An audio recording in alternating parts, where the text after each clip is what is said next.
മണിച്ചിത്രത്താഴ് എന്ന സിനിമയെപ്പറ്റിയാണ് ഇവിടെ പരാമർശിക്കുന്നത്.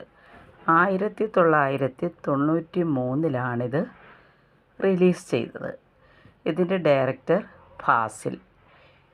സംഗീത സംവിധായകർ MG രാധാകൃഷ്ണൻ, ബിച്ചു തിരുമല, ജോൺസൺ എന്നിവരാണ് ഇതിൻ്റെ സംഗീത സംവിധാനം നിർവഹിച്ചിരിക്കുന്നത്.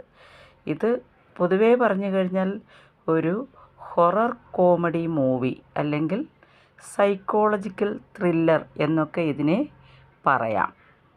പ്രധാനമായിട്ടും ഇതിൽ അഭിനയിച്ചിരിക്കുന്ന നടീനടന്മാർ മോഹൻലാൽ, ശോഭന, സുരേഷ് ഗോപി, നെടുമുടി വേണു, വിനയപ്രസാദ്, തിലകൻ, KB ഗണേഷ് കുമാർ, ഇന്നസെൻ്റ്, KPC ലളിത, സുധീഷ്, ശ്രീധർ എന്നിവരൊക്കെയാണിതിൽ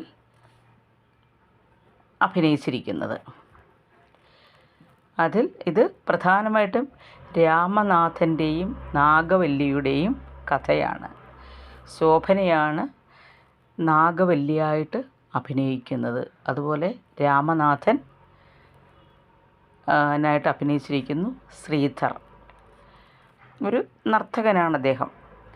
അതുപോലെ ശോഭനയുടെ അഭിനയചാരുത ഇതിൽ വളരെയധികം അതിശയിപ്പിക്കുന്ന ഒന്ന് തന്നെയാണ്.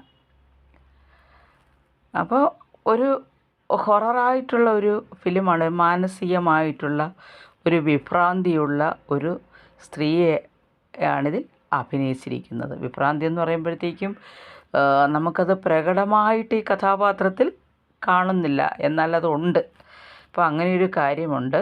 അവസാനമാണത് മറനീക്കി പുറത്തു വരികയും ശോഭനയ്ക്കതൊരു അസുഖബാധിതമായിട്ട് മാറുകയുമാണ് ചെയ്യുന്നത്. അപ്പോൾ ശരീരത്തിലുണ്ടാകുന്ന ആ പ്രശ്നത്തെ മാറ്റുന്നതിനുള്ള ചില സൈക്കോളജിക്കൽ ട്രീറ്റ്മെൻറ്റാണ് ഇതിലൂടെ കാഴ്ചവച്ചിരിക്കുന്നത്. മധുമുട്ടം കഥ എഴുതിയത്. നിർമ്മാണം സർഗചിത്ര. എക്കാലത്തെയും മികച്ച ഒരു ചിത്രം തന്നെയാണ് മണിച്ചിത്രത്താഴ്. ശോഭനയ്ക്കിതിൽ മികച്ച നടിക്കുള്ള അവാർഡ് ലഭിക്കുകയുണ്ടായി.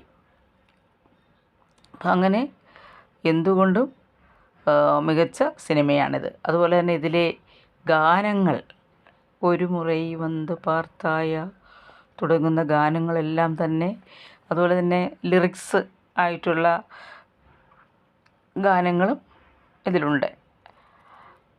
അങ്ങനെ പല ഗാനങ്ങളാലും അതുപോലെ തന്നെ തികച്ചും ഒരു ഗ്രാമീണ പശ്ചാത്തലത്തിൽ കൂടിയാണ് ഈ കഥ എടുത്തിരിക്കുന്നത്. ഗ്രാമീണ പശ്ചാത്തലത്തിൽ വളർന്ന ഒരു പെൺകുട്ടി ദൂരെ സ്ഥലത്ത് പോയി ജീവിച്ചതിന് ശേഷം വരുമ്പോൾ ഉണ്ടാകുന്ന മാനസികമായിട്ടുള്ള ചില പ്രശ്നങ്ങളാണിവിടെ കഥയായിട്ട് അവതരിപ്പിച്ചിരിക്കുന്നത്.